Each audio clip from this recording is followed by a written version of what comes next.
Gilliard. I got so much more.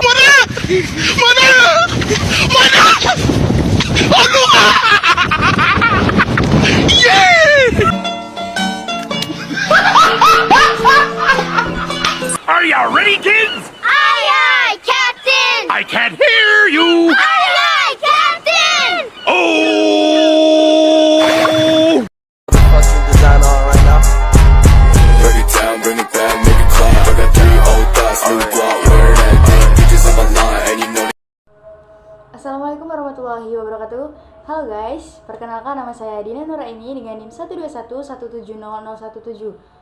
Di video ini saya akan menjelaskan sedikit tentang standar pengukuran dan karakteristik pengukuran yang merupakan proyek UAS dari Bapak Abdul Muhyi STMT, dan di sini saya mengajak teman saya sebagai narasumber. Sebelumnya boleh memperkenalkan diri dulu, Kak.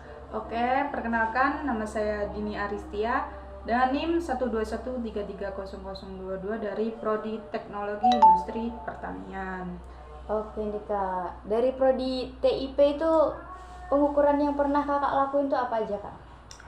Kalau yang pernah saya lakuin di prodi saya itu mengukur kadar air, kadar abu, terus kemudian kadar protein. Ya, begitulah. Oke, baik. Kalau menurut Kakak sendiri tuh, pengertian dari pengukuran itu apa, Kak? Pengukuran itu suatu kegiatan yang ditujukan untuk mengidentifikasi besar kecilnya suatu objek atau gejala menurut saya. Oke, saya juga mau ngejelasin sedikit nih Kak tentang pengukuran. Nah, pengukuran itu merupakan proses untuk memperoleh satu atau lebih nilai dari suatu besaran, Kak, yang dilakukan secara eksperimental. Nah, jadi kita melakukan eksperimen seperti itu, Kak. Oke. Nah, dalam pengukuran sendiri juga terdapat besaran nih Kak. Nah, Kakak tahu nggak nih Kak besaran apa aja yang ada di pengukuran? Ada, kalau nggak salah ada besaran pokok sama besaran turunan. Nah, iya benar sekali Kak. Besaran itu ada dua, yaitu besaran pokok dan besaran turunan. Yang pertama itu besaran pokok merupakan besaran yang tidak dapat dinyatakan dalam besaran lain dalam suatu sistem besaran. Penetapannya berdasarkan kesepakatan untuk diberlakukan secara luas, Kak. Nah, dalam sistem besaran internasional didasarkan pada 7 besaran pokok nih, Kak. Apa aja tuh? Nah, yang pertama itu ada panjang, ada massa, ada waktu, ada arus listrik, ada temperatur termodinamika, ada jumlah zat, dan ada juga intensitas cahaya nih, Kak. Oke. Nah, sedangkan besaran turunan itu sendiri merupakan besaran yang dapat dinyatakan dalam besaran pokok dalam suatu sistem besaran. Nah, yang selanjutnya yaitu standar satuan SI. Nah, standar satuan SI ini apakah Kakak tahu apa itu, Kak? Standar satuan SI. Standar internasional. Ya, benar sekali, Kak. Nah, Kakak tahu nggak satuan-satuan yang ada dalam standar SI itu apa aja, Kak? Tahu sedikit sepertinya ya. Kalau nggak salah itu ada panjang. Ya. Kalau panjang itu meter. Ya. Terus massa itu kilogram. Suhu itu Celcius. Ya segitu. Mungkin saya akan menambahkan sedikit ya, Kak. Boleh. Oke, satuan yang pertama itu ada meter, Kak. Ya. Itu dengan simbol satuannya M kecil dan simbol dimensinya L besar. Itu merupakan besaran dari panjang, nah, seperti Kakak bilang tadi kan. Nah, yang kedua yaitu ada kilogram dengan simbol satuan kg dan simbol dimensi M besar, merupakan besaran dari massa. Nah, yang ketiga yaitu ada second dan dengan simbol satuan S kecil dan simbol dimensi itu T besar, yang merupakan besaran dari waktu. Nah, yang keempat yaitu ada ampere dengan simbol satuan A besar dan simbol dimensi I, yang merupakan besaran dari arus listrik. Nah, yang kelima ada Kelvin yang merupakan simbol satuannya K dengan dimensi theta, merupakan besaran dari temperatur termodinamika. Yang keenam itu ada mol yang merupakan satuan simbol satuannya yaitu mol, dan simbol dimensinya n besar, yang merupakan besaran dari jumlah zat. Nah, yang ketujuh atau yang terakhir yaitu ada kandela, yang dengan simbol satuannya CD, dan simbol dimensi J kecil, yang merupakan besaran dari intensitas cahaya, Kak. Nah, dalam pengukuran juga terdapat akurasi dan presisi, Kak. Nah, Kakak tahu nggak sih, Kak, perbedaan antara akurasi dan presisi itu apa, Kak?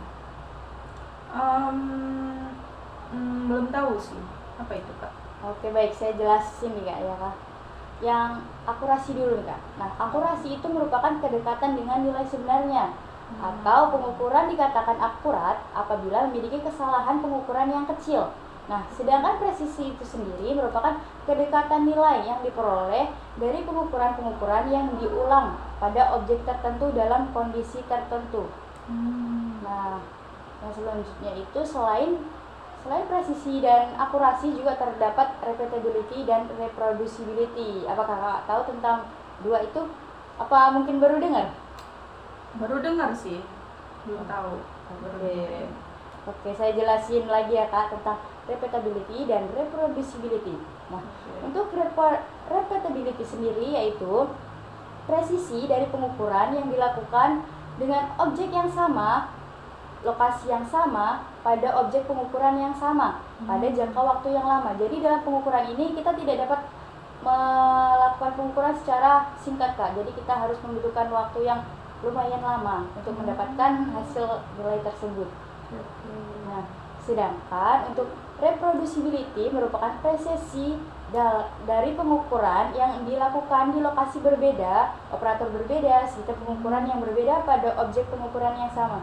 Jadi kita menggunakan objek pengukuran yang sama, tetapi lokasinya itu tidak dalam lokasi yang sama, Kak. Jadi kita tidak beda-beda tempat begitu, Kak. Iya. Nah, dalam pengukuran juga kan kita menggunakan alat nih, Kak. Ya, pasti dalam suatu alat itu terdapat resolusi. Nah, Kakak tahu nggak sih pengertian dari resolusi alat itu apa, Kak? Belum tahu sih resolusi.